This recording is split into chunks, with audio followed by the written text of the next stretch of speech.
with that great breakfast. So we'll go ahead and start with our introductions, but welcome to the second day of the Midwest Food Recovery Summit. We're really glad to have you here. If you were here yesterday, it was a super day, and today promises to be the same.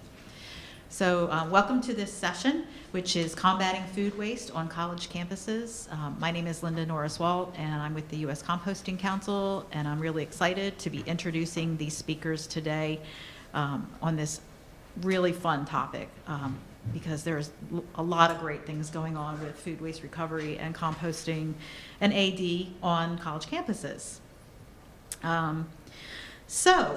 Before we begin, I'd like to remind you that there is a cooking competition this evening in the Iowa Ballroom from 6 to 7:30. So we hope you'll all come out with your curiosity to see what that's all about, because I can't wait to see what's going to be happening there. So our panelists today are Jen Nelson, Karen Rodekamp, and Brian Rowe. And I'm going to introduce them all to you. Jen Nelson is a senior program manager for 7 Generations Ahead, and she is a zero waste program expert. She works with communities, institutions, businesses, schools, events, and residents to develop sustainability goals and to take those goals from idea to action. This includes strategic planning, analysis, outreach, education, and more. Jen is a founding member of the Illinois Food Scrap Coalition and the Illinois Wasted Food Solutions and Task Force. Our second speaker will be Karen Rodekamp. She is manager of food services at Iowa State University. Over 19 years, Karen has played a major role in Iowa State Dining's waste reduction efforts, including the inception and implementation of ISU's Farm to ISU program in 2008. She also oversees the composting and multiple forms of recycling efforts at ISU Dining. In addition to her duties at Iowa State, Karen serves on the local Food at First board. Brian Rowe is the Van Buren Professor in the Department of Agricultural, Environmental, and Development Economics at Ohio State, and leads the Ohio State Food Waste Collaborative, where his current research includes work studying the economics of food waste and local foods. He received a PhD in Agricultural and Resource Economics at the University of Maryland. Go Terps. Prior to his employment at Ohio State, Brian worked on policy issues surrounding food safety and food labeling as a staff fellow at the U.S. Food and Drug Administration.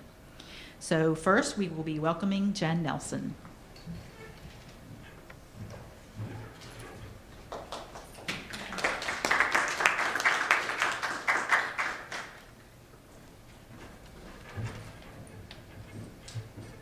Good morning. Thank you for waking up early. Feels early to me. I'm excited to be here, and I'm really excited to be a part of presenting where you're getting Ohio, Illinois, and Iowa all in one panel. That's really fun. My background is really with helping strategize and implement programs, and so today I'm going to be telling you about work that's being done on a number of campuses across Illinois. I had the pleasure of co-presenting a webinar with iGen, which is the Illinois Green Economy Network that represents the community colleges of Illinois. And I've supported a number of those schools, but I'm going to share with you, and I'll let you know when we get to those slides, but I will share some of what my co-presenters gave me in terms of case studies of what's happening in Illinois. My work is really about trying to divert food from the landfill. As a zero waste expert, my passion, though, is about making sure that we're using resources in a smart way and feeding hungry people. And I had 17 years in healthcare before moving into the sustainability field. So I'm really excited to see that there's a lot more partnership happening around food recovery and donation and composting, and people really seeing this as a whole cycle. In Illinois, we have Right now, we have about 20 years of landfill life expectancy, and it's only 11 in the Chicago metro area. But nobody's feeling that sense of panic. Nobody's thinking that this is a big problem. And one of the easy ways to extend the life of landfills is to divert food scraps. The other thing that people aren't recognizing is the harm that food scraps do when they're put in landfill. And I'm sure you've heard some of the statistics yesterday, But I think it's always important to talk about climate change. You're going to hear a lot about logistics from me today, and I would assume that you're going to be sharing what's going on each of your campuses as you speak after me. But the reminder is that we're always coming back to the impact that we're having to either feed hungry people or to help make Earth a better place for us to live. So I'm going to go ahead and, again, I'm giving the broad sweeping overview. So if any of you have questions about more details about any of these campuses, let me know. I think it's on an auto advance. Let's see. Do I need to? Sorry, we can start here. I'll have to speak quickly then if it's advancing on a timer. But my funding comes from, we're in our third year of funding through the Foodland Opportunity Grant, which is really unique. They're funding mostly community farmers and looking at the local food shed, but they saw the connection between the work that we're doing in composting and reducing food waste, and have given us funding to work supporting institutions and supporting municipalities. And it's been a fantastic opportunity because it's brought many, many partnerships together. I'm with 7 Generations Ahead, and you mentioned during the introduction, I'm a founding board member of the Illinois Food Scrap Coalition, which is a group of solid waste management agencies, municipalities, haulers, compost processors, all coming together to build infrastructure and policy in Illinois to support food scrap composting. The Illinois Wasted Food Solutions Group is a newer group we formed in the last couple years, but it's a similar makeup of people that are really looking at the infrastructure that is not there to support food donation and composting. I'm going to talk today about, I'm going to give you 4 case studies and really looking at what it is that colleges can bring to the game in terms of food recovery and composting. And I've used each of the colleges that I'm going to talk about to show a different part of the process. Many of them are doing more than 1 or 2 things, though, around composting. I do think that higher education is at the forefront of coming up with innovative ideas about food recovery and composting and testing out different methods of handling food waste in the schools. So with Triton College, I'm going to talk about food waste reduction, and Parkland College has a phenomenal food recovery program. The College of Lake County is composting both on campus and off campus through a commercial processor. So it's sort of a fun look at a 4-bin sorting station. And then the Lewis and Clark Community College has combined a number of different technologies to try and reduce food waste. So when you look at reducing campus food waste, there's the obvious benefit of economics, but I'm going to get back to my passion, which is feeding hungry people. There are more than 22 million pounds of uneaten food thrown away on college campuses each year. That's a significant amount, especially when you think about the fact that 1 in 6 Americans go hungry.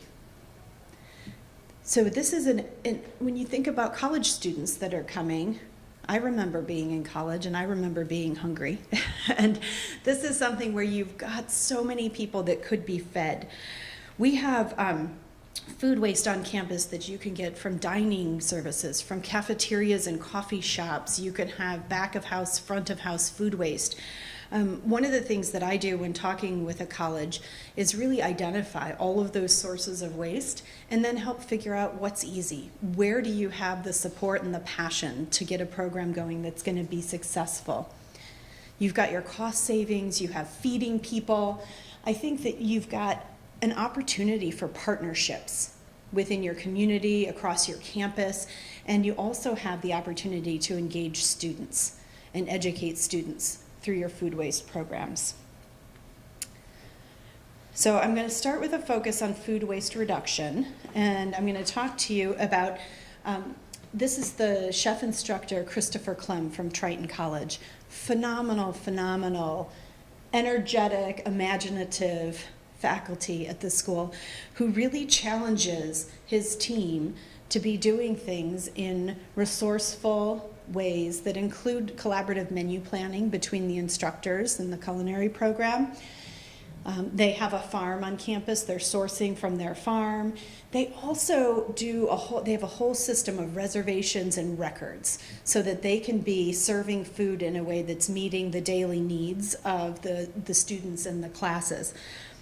I think his collaborative planning and his data and records are what really make this an effort every day, every conversation about how you can reduce food waste. They do menu planning looking at what they have left in store before they're going out and purchasing more food.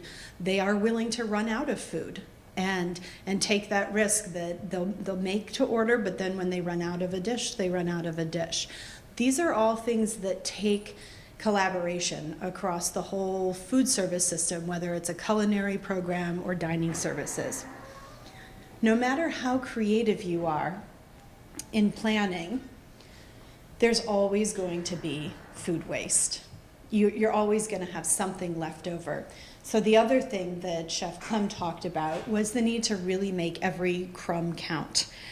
I think that they've come up with really great ideas, and we're going to see some of those at the contest, I would imagine, this evening, of how you can take food that's left over and repurpose those leftovers into a really good and imaginative meal. They also will do, they have food scrap composting that they're doing. They do food donation to the local pantry. And then they also, through the composting, they're using the finished compost as they're growing food again.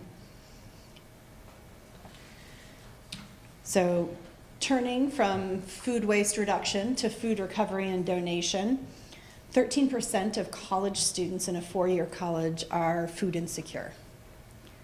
That's a lot of numbers, and that matches the national average. 21% of students in two-year and vocational schools are food insecure. We have a lot of hungry students out there, and I'm going to tell you a little bit about the work of Parkland College and Wesley Food Pantry, because it's an interesting story about how this program evolved. Parkland College is in the Champaign-Urbana area of Illinois, and Parkland started an on-campus food pantry. And the pantry accepted donations from their culinary classes and from dining services. And they had student volunteers that got involved. These pictures are all of different ways that they've engaged students in the work that they're doing. They have student organizations that volunteer and repackage. They repackaged 1,500 pounds of rice on one day. They have student nurses that volunteer year-round and hold a canned food drive at the end of the year. They also have hospitality students that contribute regularly to the food pantry. One of their highlights that they talk about is the hospitality students doing all of the holiday baking and what that's contributed to the food pantry as well. But this is a food pantry that recognized, it opened in 2013 and was serving the students that needed food, and recognized that there was a really great need in the community as well. So by 2014, they opened to the public and became something much bigger. They became a partner with the community, feeding not only hungry students, but hungry people from the community. And in 2016, they've ended up, well, actually in 2017, they provided over 18,000 people with a week's worth of groceries. They're serving 1,500 people per month. So what started out as a small on-campus program has really grown and become an important part of the community. One of the things that I'm excited to sort of sprinkle in my presentation is resources for colleges that are looking at doing food recovery. So Food Recovery Network is an incredible program that really brings together college students. How many of you have a Food Recovery Network chapter on your campus? So you can see the other two presenters do. This is a way to bring the students together so that they learn about what's needed on campus. They are an active part, and I'm not going to read through the list, but these are the Illinois chapters of the Food Recovery Network. They have tools, they have promotional materials, they have a way of bringing this on-campus effort together across the country. So that's a very good resource to use. The Campus Kitchens project is another project that's nationwide, and it empowers the next generation of leaders to really be innovative about how to combat hunger.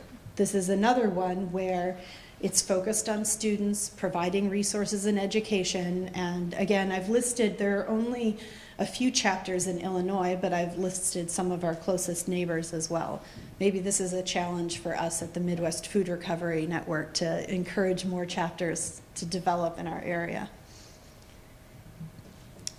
Illinois campus composting, I'm going to talk a little bit about it, but there are so many different ways that composting of the food scraps that can't be recovered can happen on campus. And these are all pictures from Illinois campuses of different ways in which they're processing those food scraps. On campus, you can have bins and tumblers. You can do vermicomposting, which is worm composting. In-vessel composters, dehydrators, anaerobic digesters. Those can all happen right on campus. But we also have the opportunity in the Midwest, growing and growing now, to do off-campus composting through a commercial compost processor. In Illinois, we have 42 licensed commercial composters in this state, and those composters are ones that are right now handling yard waste. We've had a ban in Illinois since 1990, and so we've got infrastructure there, and 12 to 15 of them right now are taking food scraps. The number grows. Every time I'm reporting, I'm having to check it again, but they're adding food scraps to the yard waste to compost it.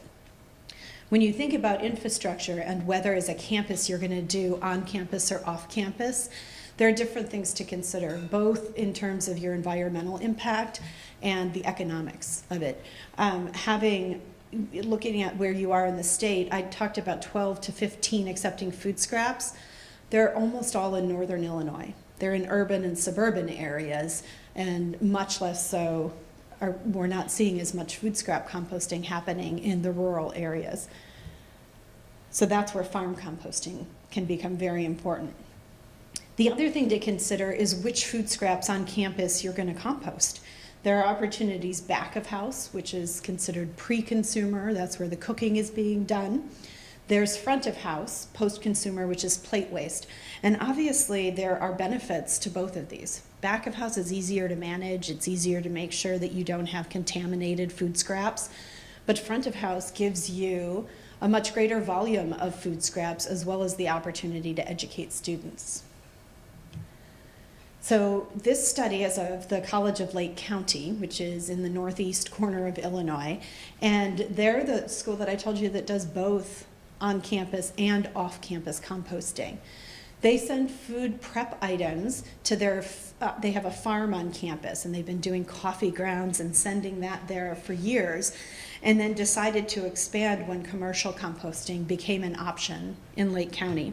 And now they're getting plate waste, cafeteria food, and what that makes for is a very interesting bin sorting system, because it's already complicated enough to ask students to sort landfill, recycling, and compost, but now they have compost on farm and compost that's going off campus. And so they've done a lot of studies working with students to look at signage and education and engagement. So I already mentioned the compost processors. I wanted to talk a little bit about the We Compost program of the Illinois Food Scrap Coalition.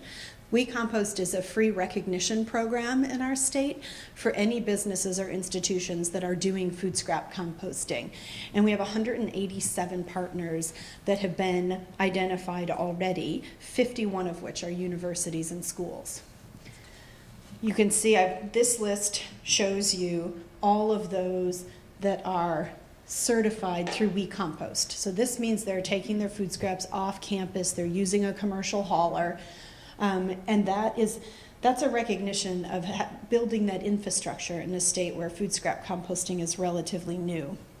We have another group that's doing on campus, and as you can imagine, that's actually hard to capture because there's got to be 10 times as many campuses that are doing work in this area, but there hasn't been a recognition program for this level of composting. So the Illinois Food Scrap Coalition has recently expanded and will be starting to certify and recognize these programs as well. I'm going to talk a little bit just about, this is the part that it's good to have partners. It's good to come to these conferences and learn because there's so many wonderful resources out there that you don't need to reinvent the wheel. I can tell you that the programs that are sustainable are the ones where it's about more than just one champion at the college or university.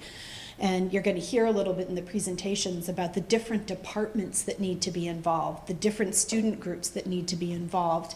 So bringing together a task force or a team with key stakeholders and decision makers is critical. If you build this on one or two excited and determined people, those people often leave and then the program ends. But having it built into your operations can really be the difference between a sustainable program and one that's not. There are grants that can help support starting programs in schools too, and that can be an area where you want to look for partnerships. You can partner with if you've got a food service provider, partner with your food service provider, partner with a local nonprofit. And one of the things that I think is always important is when you set your plan up, set up with measurable goals. One of the ways to keep people engaged, whether you're talking about food waste reduction or recovery or composting, is by being able to have measurable success in these areas. That's a way that you can celebrate what you're doing, the impact that you're having, and you can also be able to keep people engaged and get a new group engaged each year. I think it's also important to tie this in to curriculum on campus. If you've got a sustainability program, there's so many different areas that it can connect, but getting students to understand through their education about the importance of this program means that you're spreading your impact. They're going to take this with them in their lives and move it forward. And I do think that there are programs that are great that can help support in engaging and implementing and educating students. And the US EPA has phenomenal resources.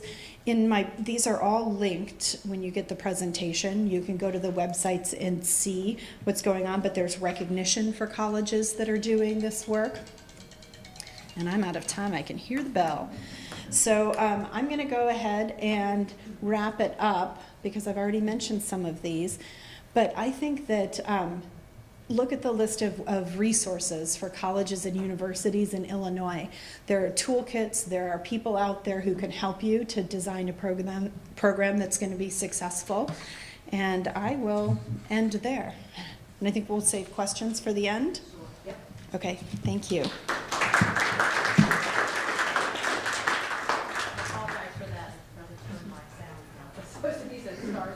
But now you're going to hear from Karen from hometown here at University of Iowa.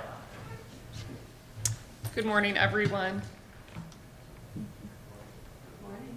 Well, while this gets started, Karen Rodekamp from ISU Dining. As mentioned, I've been with the university for a number of years. I actually grew up there. I worked for the dining service program ever since I was a student there. I just really enjoyed the team there and everything that's happening. Kind of on my third career there, I started in the catering department, and then I moved into procurement, and then now I'm on the administrative side. So I oversee our sustainability efforts, nutrition, staffing, marketing, just engagement with the students and the university in general. So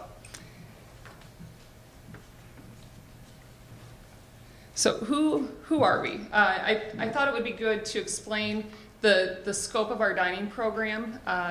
We're just not just one dining center, we're a large organization. We're an auxiliary to the university.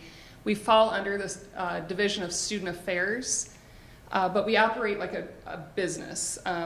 We fall under Student Affairs because we serve an essential part to the daily student lives, but we still feel like sometimes we should fall under that business and finance department because our minds just work differently than a lot of our peers. We're self-operated, so we're all university employees working with university facilities, et cetera, and we're all self-funded. We receive zero appropriations from the state or university. So our main business areas are the residential program, the catering, and then the retail side of dining. Large organization, we have 5 all-you-care-to-eat dining centers. We have cafes, coffee shops, smoothie locations, fast casual, market, convenience store type locations. We have a food truck and then a centralized bakery and commissary. We have a large, robust staff. We have over 60 professional staff, including 10 chefs, a registered dietitian. We have cooks, motor vehicle operators, storekeepers, and then we employ over 1,900 students. When you convert their hours to full-time hours, it's as if we have an additional 500 full-time employees. So we have a lot of staff making everything happen up there. So our waste reduction efforts that we'll talk about are listed up above. We'll go over those. Just there's a lot of things happening and it all comes together for one piece. Oops. Maybe? Okay, stay. So trayless service, we take this for granted now at Iowa State. We implemented this back in 2008. It really made a big difference when we went trayless. The students were not happy with us. They really coveted those trays, made it very easy for their food gathering. But we implemented this when we had a director come from the West Coast, and this was more prevalent over on that side of the country. And we found just within a week, we reduced over 2,000 pounds of food loss in just 2 of our dining centers by reducing those trays. So it was a huge impact.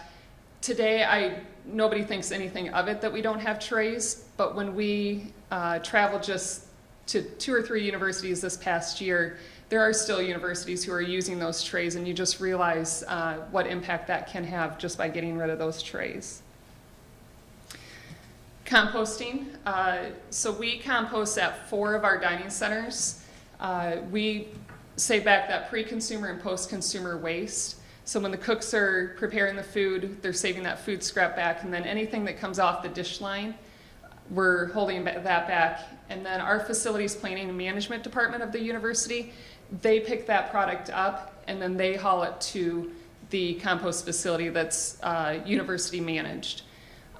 We have been working with a fraternity on campus to kind of spread that ability for others to compost on campus. So a fraternity is saving their food scraps and then delivering them to our dining center and compiling it with our dumpsters just to kind of spread that composting effort on campus. But composting is only occurring in those dining centers. Composting, like at our student union and a few other locations that we have food production, is just dock space is a hindrance. There's a lot of obstacles when it comes to promoting that across the campus, so we maximize at those largest dining centers when we can. So various diversion efforts that we have. So AIMS is a waste to energy system, and so we pull out our glass. The glass actually insulates the burn and slows the burn process down, making it less efficient. So ISU Dining takes part in removing the glass from our waste. We recycle the standard items of the cardboard, light bulbs, paper, etc. And then our pallets, we write our contracts for our prime vendor. So our prime vendor is required to use plastic pallets. They purchase enough plastic pallets to deliver our products daily, and then on the next day delivery, they pick them up with the next load. So it's a constant reuse of pallets instead of using the wooden pallets daily for those deliveries, because we're talking 50 plus pallets per day of product coming into our location. If we can reuse pallets, it certainly helps. Our uniforms, the uniforms, obviously with those numbers of employees that we have turnover. We supply our uniforms to a Goodwill rag program, and then various groups, sororities, etc., have taken our uniforms and actually have made dog chew toys with them. So we try to be creative. We've had student groups send them to natural disaster locations, third world countries. We try to get those uniforms out wherever we can. Our food service equipment, if we have an ice cream machine that no longer can produce, it's run out of its lifespan with us, the university has an asset recovery program. So they'll take that equipment and sell it on a market where it might become scrap metal for somebody else. It might not be any value to us, but it can be to somebody else. If we change out a china pattern or silverware program, we can send that product to asset recovery, and a church within the community might be able to use that for their china service. Our grease, years ago, if anybody worked in the food service industry, we used to have to pay haulers to take our grease away. Now we can get good contracts for that product we get paid for it to be recycled and removed from our space. And so we also have the bio bus. So the students come and take grease from our facilities and transfer that to fuel the bio bus on campus. And then we work with a variety of local growers.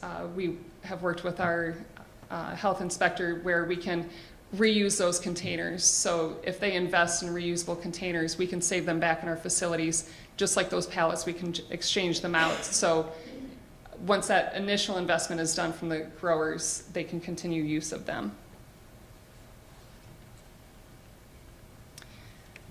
So when I came to this conference last year, I thought I was really happy coming into it. I thought we compost, we're doing good there. And then I saw the diversion chart of moving your food and reducing your waste. And all of a sudden I thought, well, maybe we're not doing everything we should. But I think in the food service industry, my peers wouldn't think of our menu planning program or production process as a food diversion effort. But to us, it's money. Anytime that we can do good menu planning, it saves us money, but we don't think of it as that source reduction. And so as I started thinking about this is a huge part of what we do. And it starts with a well-built recipe, which becomes into a menu, which we forecast, and then we plan that menu service, and it's just a big cycle. So for us, that standardized recipe is key for operating our facilities. There's so many pieces of a recipe that I think those outside of the food industry might not think of all those pieces, but for us, each of these either have a nutritional effect with our customers, or they have a dollar implication or a quality consistency piece. But in the end, it really comes down to source reduction as well. And so this is just an example of all these little pieces in a recipe that we work towards standardizing and fine-tuning every time we serve a recipe. You know, if we make this soup and it doesn't turn out, then we're honing in what went wrong, reducing those volumes, changing it, tweaking it. And so there's so many pieces just to standardize recipes within the dining service program that make a big piece of the effort. And then when we talk about forecasting, this is a little small, but we'll use a menu from one year to another, and we'll take note. We'll say on this one, the tater tots were used, it was 1 year later. We have notes from last year, the amount that we forecasted, the amount that we prepared, the amount that was left over. And then when we plan that same menu a year later, we have that information in the computer system, and it all derives and gives us suggestions. So each time we serve that menu, we can get it more and more fine-tuned. Just for us, again, it comes down to cost savings, but it also reflects on that source reduction. This is an example of what we use every day in every facility. Again, tracking the amount that we forecasted, what we prepared, what we served, if there was any leftovers, and that just fine-tunes it right on down the line. Like I said, just that circle of planning, forecasting, menu preparation. And then ISU Dining has a strong relationship with Food at First. Food at First is a Ames-based free meal program. They have meal service program every day of the week, 7 days a week, for about 200 guests through the Ames community. It's all volunteer-based. I guess they have one single employee for the program, but they have the food pantry as well. These volunteers, along with the student organization of the Food Recovery Network, work together with ISU Dining. Like I said, we have those 11 cafes and convenience stores on campus. Volunteers come to our locations on a set schedule and glean those food products, the packaged food product that we can't sell any longer, maybe fruit cups and sandwich wraps and prepared salads. Our staff hold those back for those volunteers, keep them in the cooler, along with the muffins, bagels, etc. And those volunteers come around to all those locations and then deliver that to the Ames-based free program. And so they implement those products into the pantry or into the meal service program. They also service a lot of the Boys and Girls Club shelters in Ames, and a lot of that product gets shipped there. Academic breaks is a big time for us. It fares well because it often falls within a holiday for Food at First, right around Thanksgiving, winter break. We're running, thousands and thousands of meals in a day, and then all of a sudden all of our students leave us because they're going home for Thanksgiving break or winter break. And so we might have partial cases of lettuce open, partial deli hams that can't last for that next 2 to 3 week period. And so we compile all that food product at our warehouse, and then Food at First comes for one large shipment. And so that's on a continual basis. So Food at First knows to be expecting that. Our team already saves it back, and then it's a fine-tuned system to get that into hands that can use it after us. I'll talk more about this, but catering is one piece where we can certainly maximize some of that food waste. It's difficult when you have a wedding that the food is coming back at 8 o'clock at night on a Saturday night, trying to get volunteers there. The food product is in our pans, and trying to get it to the Food at First team.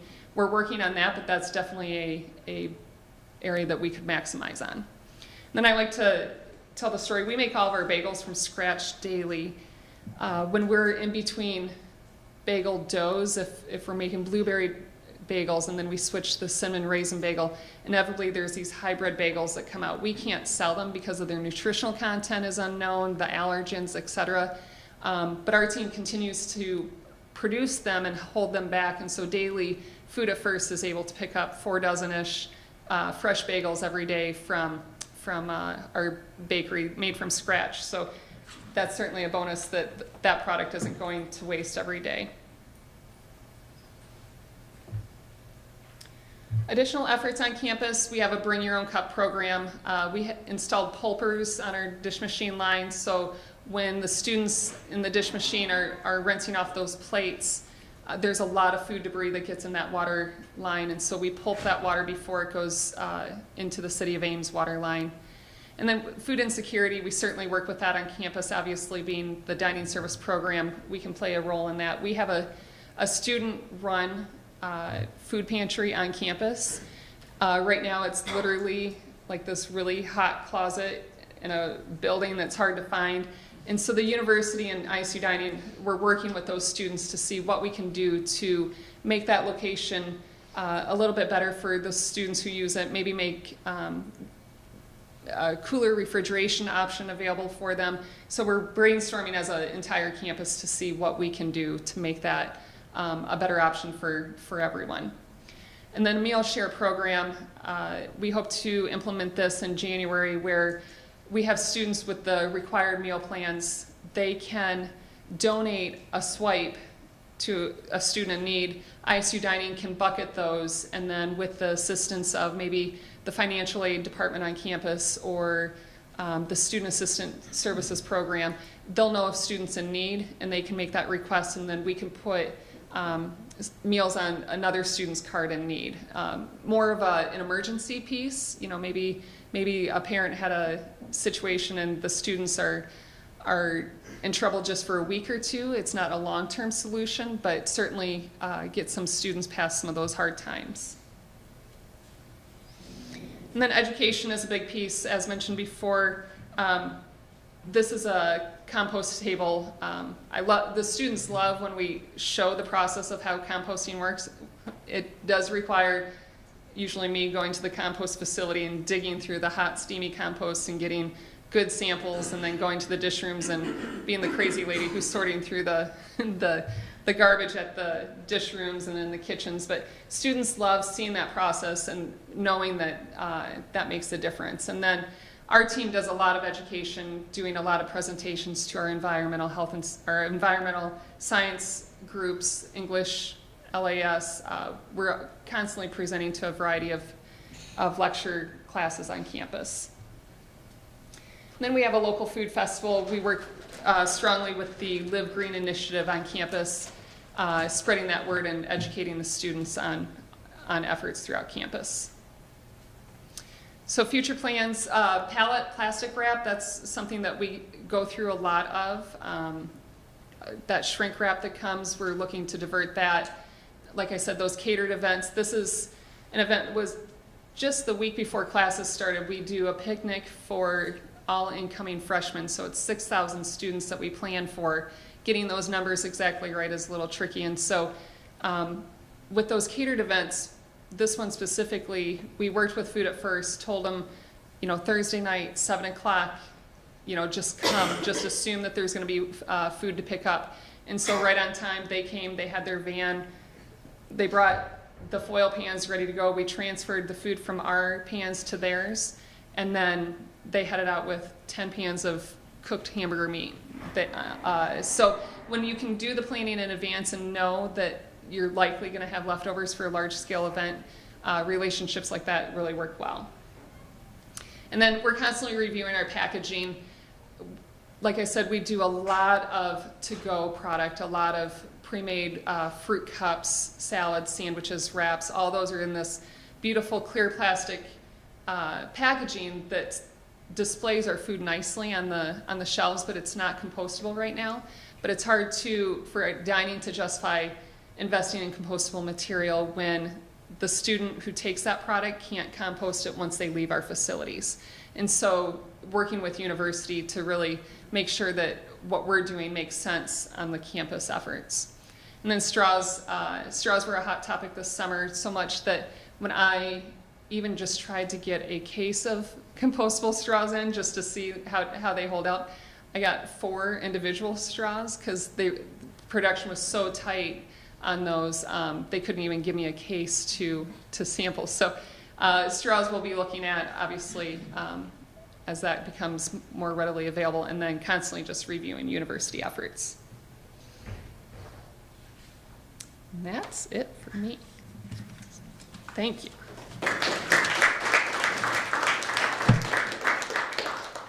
So our third speaker is Brian from Ohio State. Welcome, Brian. Thanks.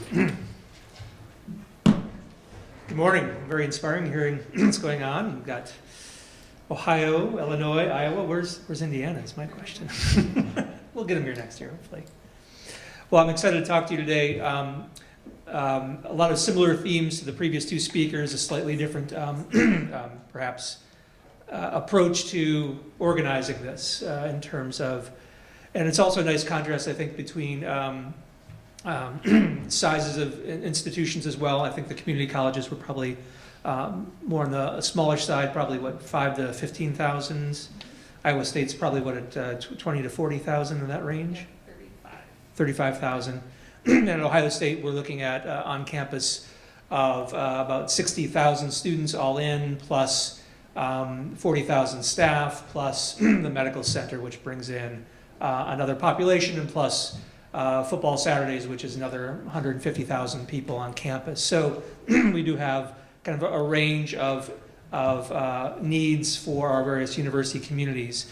We're perhaps a bit more of an urban campus, though some of the community colleges were probably fairly urban as well. I think none of us is like an NYU where we're right downtown in a major metropolitan area. But Columbus is about 1.5 to 2 million people, and the campus is squarely in the middle of that metropolitan area, so it does provide a nice contrast. So I'd like to share some of the efforts that we're doing at Ohio State through what we call the Ohio State Food Waste Collaborative, and their efforts to treat campus as a living, learning laboratory, and we're taking that to heart with this as well. Our group formed about 3 years ago was faculty, with students, some staff, some community partners with common interests in addressing food waste.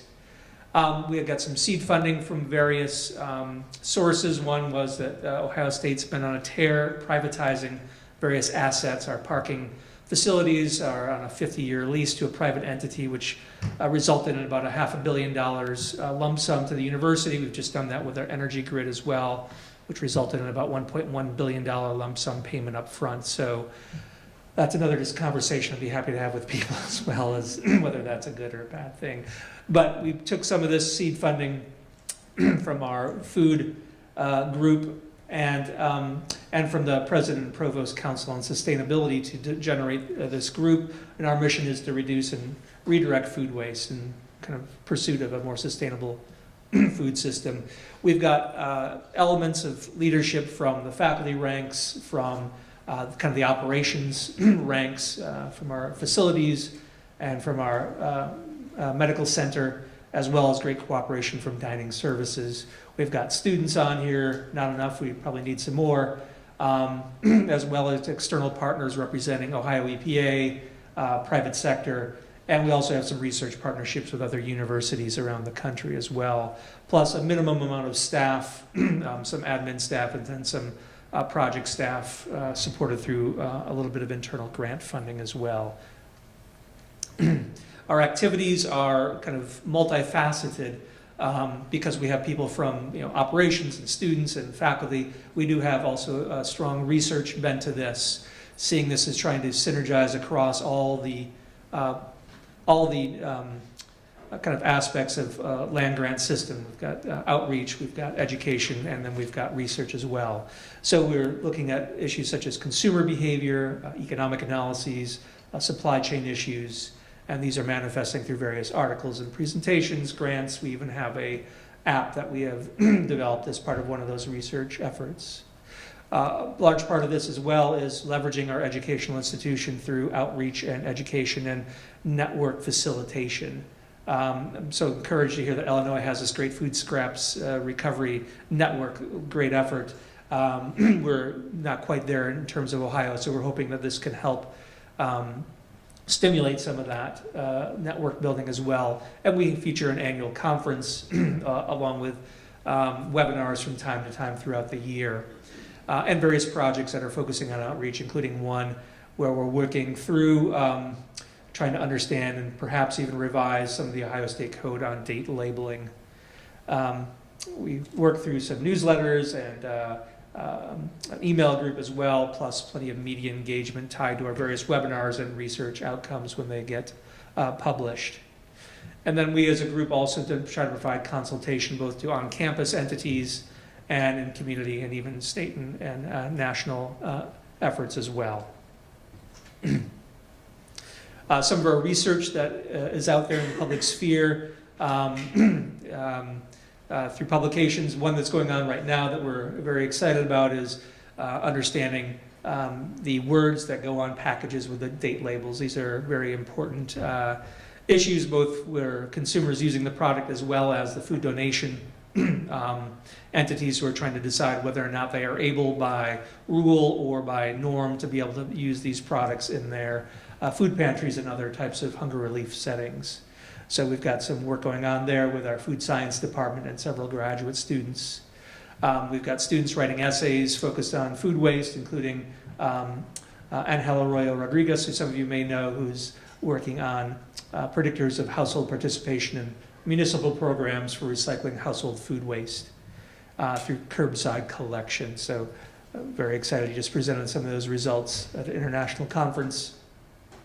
And also people getting out there into conferences. One of our students just graduated, Dengyi QI is the way you pronounce her, spell her name. And some of our collaborators at Louisiana State are looking at how people are learning about reducing food waste in their own homes using some of the app technology that was created with our partners at LSU. And that's been morphed into a broader smartphone app that we've created with some USDA funding that we hope will allow us to get insights into how households are purchasing, utilizing, and then disposing of uneaten food within their own homes on a regular basis. That data is from our first pilot study has been collected, and we're looking forward to analyzing that over the next year. And we've worked with both internal and external partners as well on grants, including several things at the national level, including USDA's attempt to develop a national virtual resource center for food loss and waste. I don't know how many of you are familiar with that website. They've struggled to try to find and kind of centralize attention to this site because it does hold so many good resources for people in this space.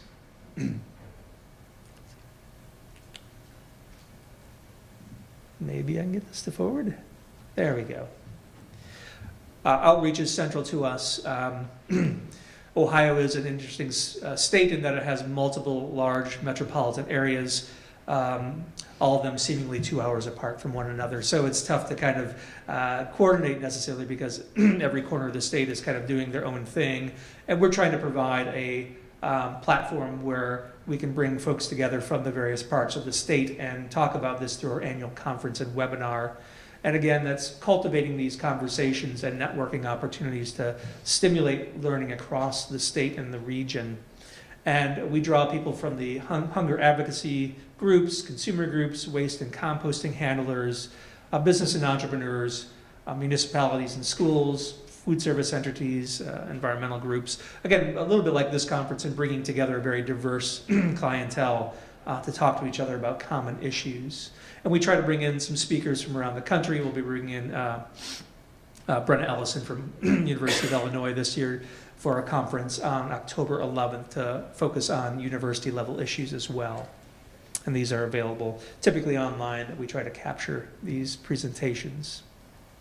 Another big thing we talked about before is the Ohio Revised Code for Date Labeling is, like many states, a patchwork of various codes that have been cobbled together over generations of lawmakers, and there are some troubling inconsistencies in the use of language and issues therein. And so being led by Julia Hilty, a lawyer who's working with the collaborative right now, we've gone through and looked at that code very carefully, been working with a legislator in the state of Ohio and reaching out to various groups to see if there can't be some improvement in that code and perhaps even introduce legislation that would revise that code and make it more internally consistent and hopefully to be able to stimulate a common language across the country that would organize and follow some of the principles set out by FMI and GMA in their guidance about date labeling for foods, and then to harmonize that with the food donation regulations in the state of Ohio so that that handoff is seamless and nobody's panicking because they think they're breaking the law when they are taking foods of a certain date marked upon them. And even though we don't think there's a huge liability risk, we think we'd like to reduce that further so that all parties can feel better about that. So we've got issues, projects like this going on, as well as just doing presentations around the community to different student and industry groups, and then supporting our research through media outreach as well, including a nice piece that just came out at NPR's The Salt. A woman went for 3 months with her family trying to reduce food waste as avidly as they could, and it's a very interesting story, and shows how hard it really is to drive food waste lower. Let's see. Let me get closer.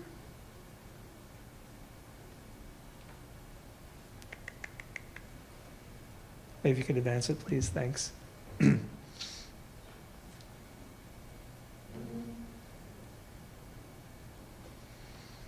we go. The campus does provide a great bundle of resources to attack these issues. It is, in a sense, its own community, and it's got very energized students. One of the campus projects that we supported was a residence hall composting pilot. A lot of students take food back to their dorm rooms or buy from the convenience stores and will produce their own food in their rooms, or in some of the newer dorms have kitchen facilities right in them to encourage students to buy their own and produce their own food. And so with one of the learning communities on campus, we helped help support them as they developed composting program within their own dormitory. It was useful. We tried to integrate that. There were opportunities, and students developed research presentations based on the project. As others have talked about, this is critical because you're bringing in together so many different parts. In this case, we had to bring in student life, who was in charge of the dormitories, housekeeping, who had to be on board with why are there new garbage cans on the floor and what are we supposed to do with those, as well as facilities, operations, and development, who had to help figure out how to move this stuff to the right location. We provided some nominal support by paying for student hours and some of the materials. Tony and his crew and facilities provided the vehicle so that we could transport this over to the campus farm to a small composting facility there. And we've got some hard data on this now. The pilot yielded a particular poundage, and we could then replicate, if we said we could replicate this in residence halls throughout campus, we then have a projection of how many tons per academic year we might be able to generate. About 13 tons was the projection, given the population on campus, or about 4% of our current food waste diversion. So very interesting. You get some pictures there from that project. We also trying to stimulate students in their own entrepreneurial efforts in this space. Students came to us with an idea for a platform for conducting residential curbside food waste pickup.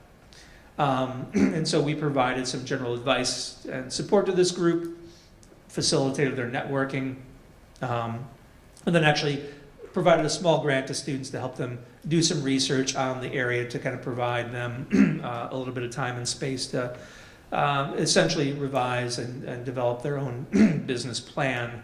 That resulted again in a great experience for those students. They ended up going to a local venture capital shop and pitching their elevator pitch to a group of investors. No takers at this point in time, but they did have some interest from communities who might be interested in developing this platform further for their use. Did I break this? I'm so sorry if I did. Oops. Here we go. So the project that I'll share with you today is we're a bit more unorganized than I think Iowa State is. I was very jealous of how well organized you are. We're trying to do something on our campus is just documenting where food enters campus, how it flows through campus, and then its eventual disposition. And this requires bringing a lot of parties together, and some of them who aren't always necessarily wanting to buy in. But we think that we've got some initial buy-in, and I'll share some initial results for this.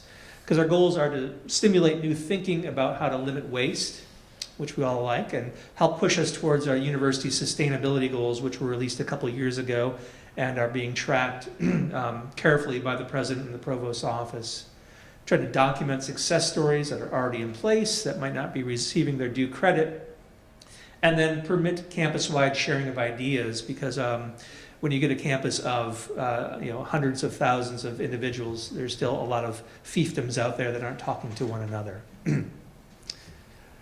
We have at least four major players in the food sphere. We've got dining services. We've got a medical center that is also of similar size to dining services. We have OSU Athletics, which brings in hundreds of thousands of people on a given Saturday.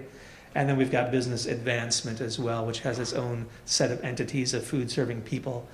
Just getting our arms around where food flows on campus is very important. Here, for example, we've got 4 different flavors of types of entities just within our dining services unit. What we're trying to do is create flowcharts of each facility, both at the very detailed level, where we map out where food is flowing and what gets disposed and what might get diverted, and then more conceptual ones, so that we can eventually kind of work through. We've done some measurement. We know how much plate waste there is at some of our all-you-care-to-eat facilities, ranging from the old school Morrill, where there's not as much choice, as the new school Scott, which is a spectacular place to choose food from, and so there's about twice as much food waste per plate there. And from that, we can kind of work through the statistics and figure out plate waste rates. We're trying to get our partners to talk to us about what these numbers should really be rather than our best guesses.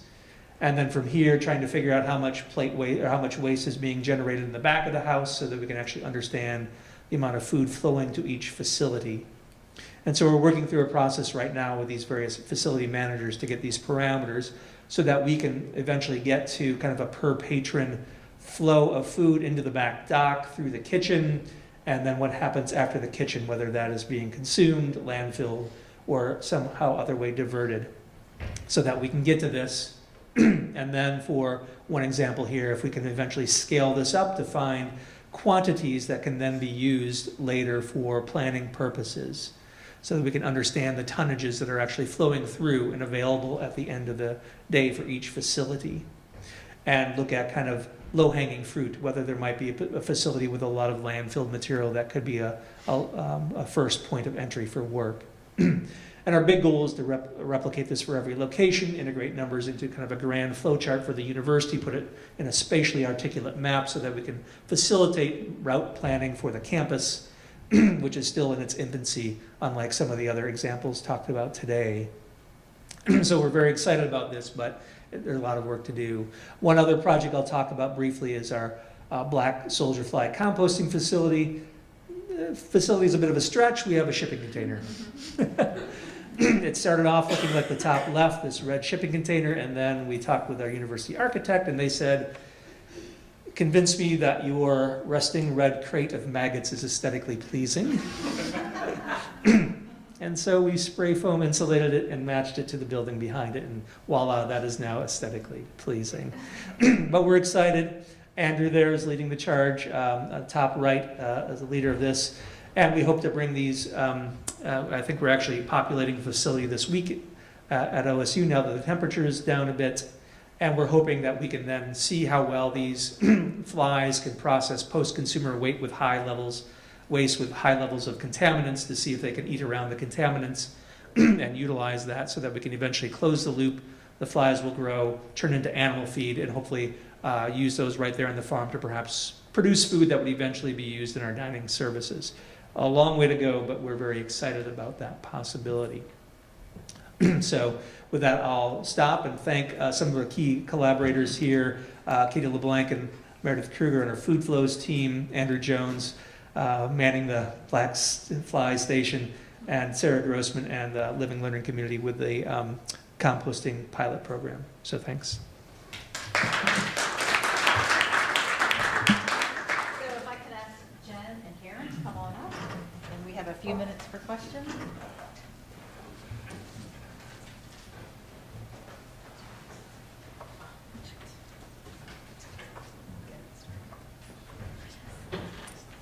So this is our question asker. If anyone would like to get it started, we will toss this to you, and this is your microphone.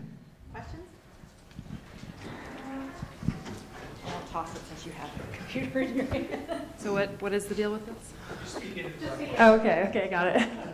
Hi, I'm Marie Suding from GAO. Hi, Brian. I'm gonna hunt you down later, but question for you is, what do you see as the biggest challenges, since we're looking at like food loss and waste across the whole supply chain? In your particular case, you've done some research, it sounds like, on the consumer end of that. Mm-hmm. What are the key challenges from your perspective for consumer waste, and like how to measure that at that particular phase of or stage, I should say, of the food supply chain? Mm-hmm. Yeah, so data is rare in the entire system, understanding those flows.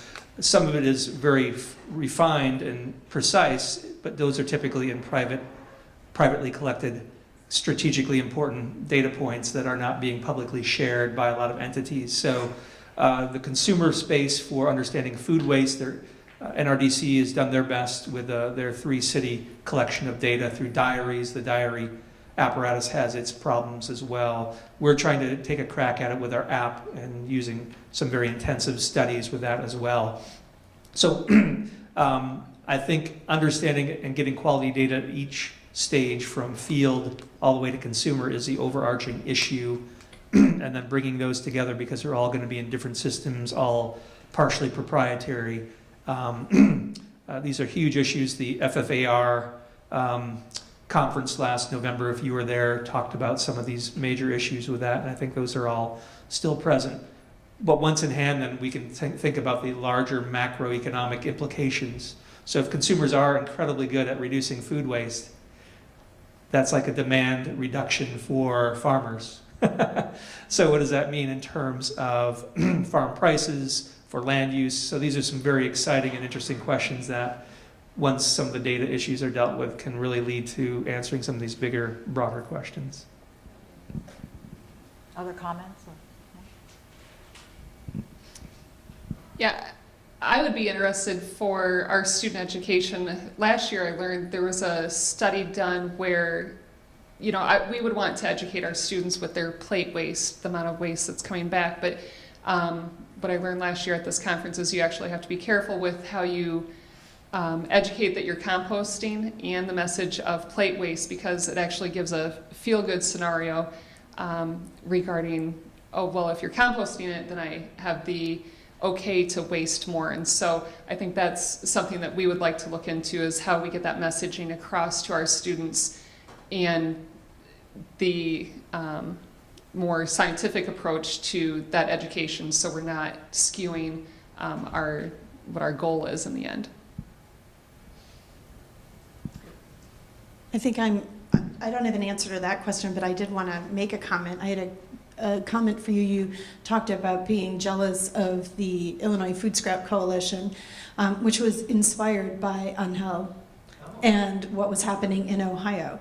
So we looked at the work that was being done in Ohio to build state collaboration around food scrap composting, and he actually sent us all of their materials that they use to get going. So this is an example of a way that we in this region should be supporting each other and helping each other out. What a happy family. Question? Dan? Question for any of the panel is, how did you get support from campus administration to implement some of these very unique operations? Do you want to start? You can. Okay.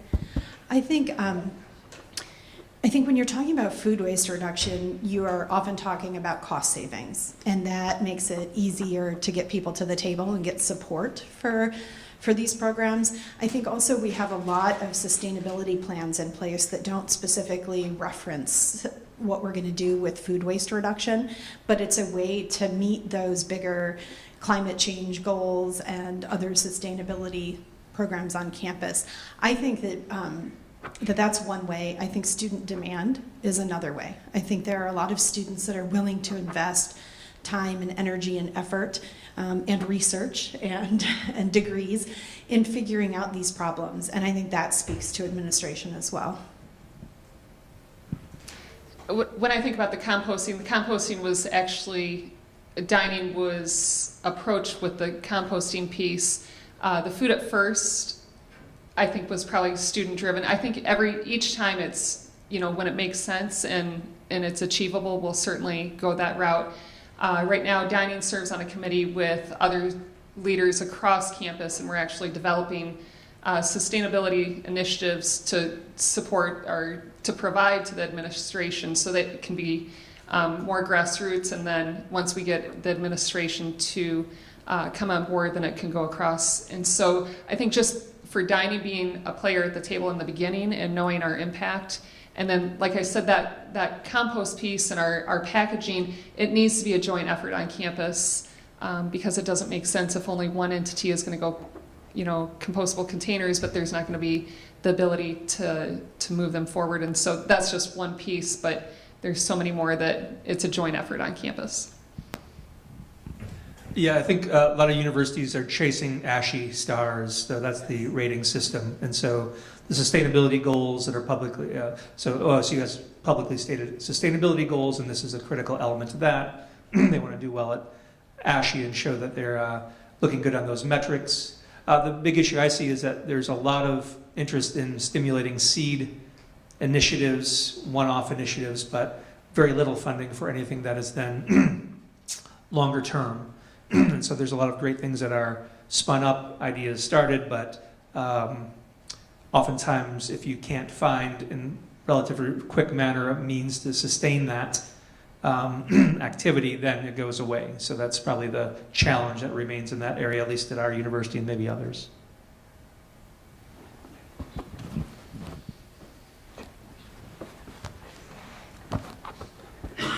Have you guys ever heard of like a share table efforts? Do you know what that is? So it's like if a student purchases some type of food that's prepackaged and then they don't open it, or like on campus if they grab an apple and then they go to throw it away, they can put it on this cart. So I've implemented that in a K-12 aspect. Do you think that's something you can bring to a college level? Because that's where I'm transferring to, is working for a community college. Do you think that's something we could do there, or probably not with like regulations?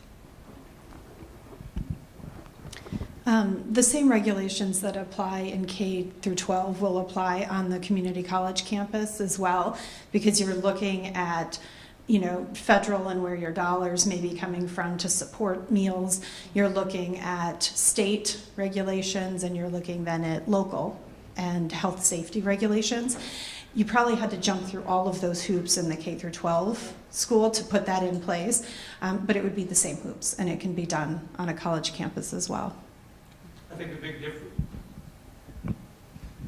the big difference will be just the amount of material that's shareable, because I think most food service entities are very different from K through 12, where you're required to offer or serve certain elements of the meal that students oftentimes just don't want, and they have more agency and choice at the university level. So there's not going to be a big pile of uneaten apples or whatnot because they just won't take them in the first place. And so part of the logistics stimulating those share table programs might not be in play at certain universities.